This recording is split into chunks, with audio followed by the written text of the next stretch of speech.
네, 여러분 안녕하세요. 자활사업 업종별 핵심 성공 요인 길라잡이를 진행하게 된 창업경영전략개발원의 오승주입니다.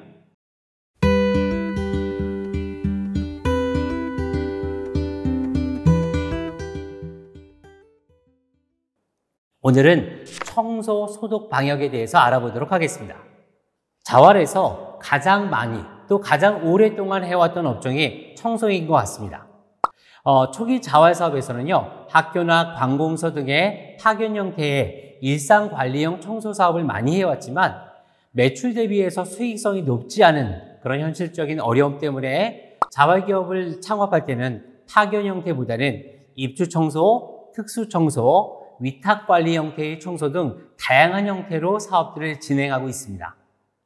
자, 청소업종의 경우에는요, 고객이 개인이냐, 기업이냐, 관공서 등이냐에 따라서 원하는 내용과 수준 그리고 형태가 다양할 수밖에 없기 때문에 표준화하기가 쉽지 않은 그런 업종의 특성을 가지고 있습니다. 자, 그러므로 각 사업 주체는요, 주요 고객의 욕구와 조건에 맞게 서비스의 내용과 품질, 정확한 견적을 통해서 가격을 설정하고요. 계약 기간이나 조건 등의 변수가 많겠죠. 그것에 따라서 가격 전략을 잘 수립하고 작업자에 따른 서비스 품질의 편차를 최소화하려는 노력이 매우 중요합니다. 청소 용역 업종의 가장 중요한 핵심 성공 요인은 누가 뭐라고 해도요, 기술력이 아닐까 생각이 됩니다. 현장의 상황에 따라서 청소 방법, 순서, 사용할 약품이나 세제 등에 대한 이해와 적용이 바로 기술의 핵심 사항이라고 생각됩니다. 그렇기 때문에 지금까지 진행해 왔던 다양한 현장의 상황에 따라서 청소 기술을 정리하고 교육하고 끊임없이 개선해 나가려는 노력이 필수일 수밖에 없습니다. 한국자활연수원에서는 정기적으로 청소와 관련되어 있는 다양한 기술과 노하우를 교육하고 있고요.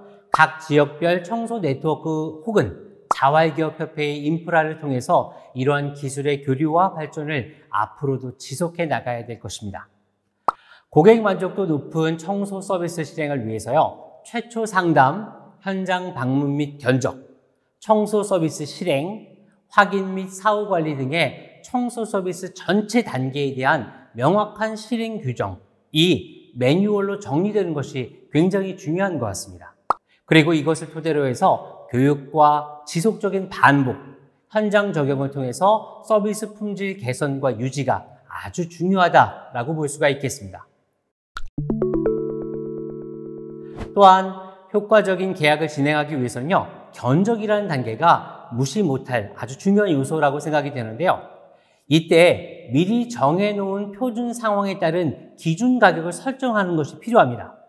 그런데 기준 가격을 빼고 현장 방문을 통해서 실제 견적 과정에서 기준 가격에 추가되는 항목 위주로 최종 견적을 정리하는 체계를 수립한다고 하면 고객에게 신뢰를 줄 수 있고 손해보지 않는다는 그런 사업의 형태를 만들어갈 수 있지 않을까 생각을 해봅니다.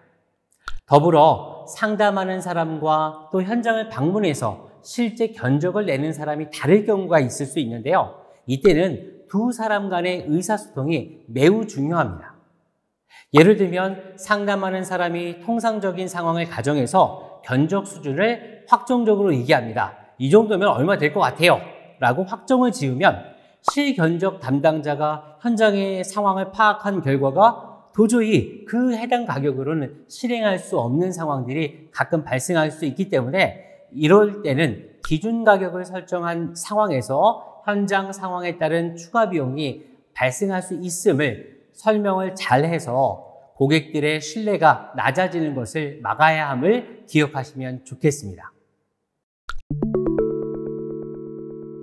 청소 업종에서 같이 연계할 수 있는 게 소독과 방역을 들 수 있는데요.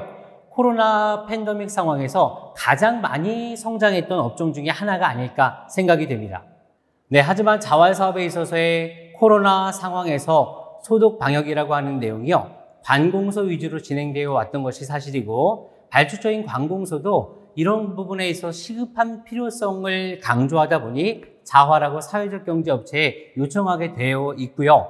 우리 역시 전문성을 가지기에는 시간적인 여유가 부족한 채 현장에 투입된 경향들이 있습니다. 그런데 코로나에 대한 경각심이 낮아지고 일상화되는 현 시점에서 소독 방역이 코로나 상황이 있었을 때처럼 성장성이 좋을 것이라고 예측하기는 사실 어려운 면이 있습니다. 그렇기 때문에 관공서 등은 소독 방역 관련 설비와 약품을 준비해서 자체 실시해야 하는 경우가 많아지게 되고요. 경각심이 줄어든 상황에서 이러한 수요 역시 감소할 수 있다는 것을 생각해야 될 거라고 생각이 됩니다.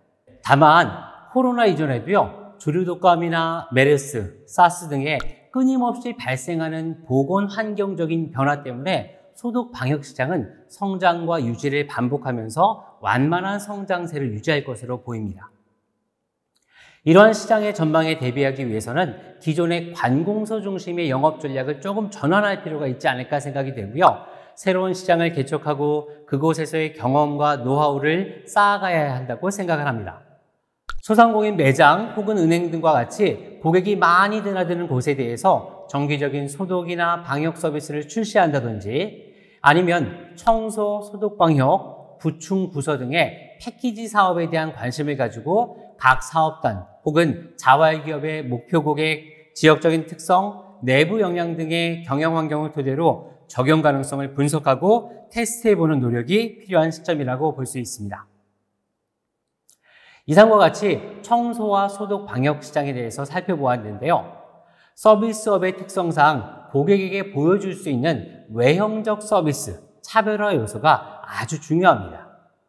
네, 우리가 아는 소독 방역 관련 대기업 브랜드의 예를 들자면 서비스 전체 단계에서의 매뉴얼에 의한 체계적인 실행, 방역복의 착용, 실행 후에 인증 마크 부착 등 그 다음에 안정성을 알리는 게시물 등과 같은 제공을 하는 서비스를 아주 많이 실행하고 있습니다.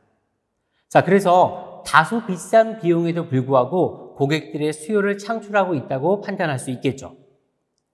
물론 우리가 대기업의 서비스를 무조건 따라가는 것이 정답으로 볼 수는 없습니다.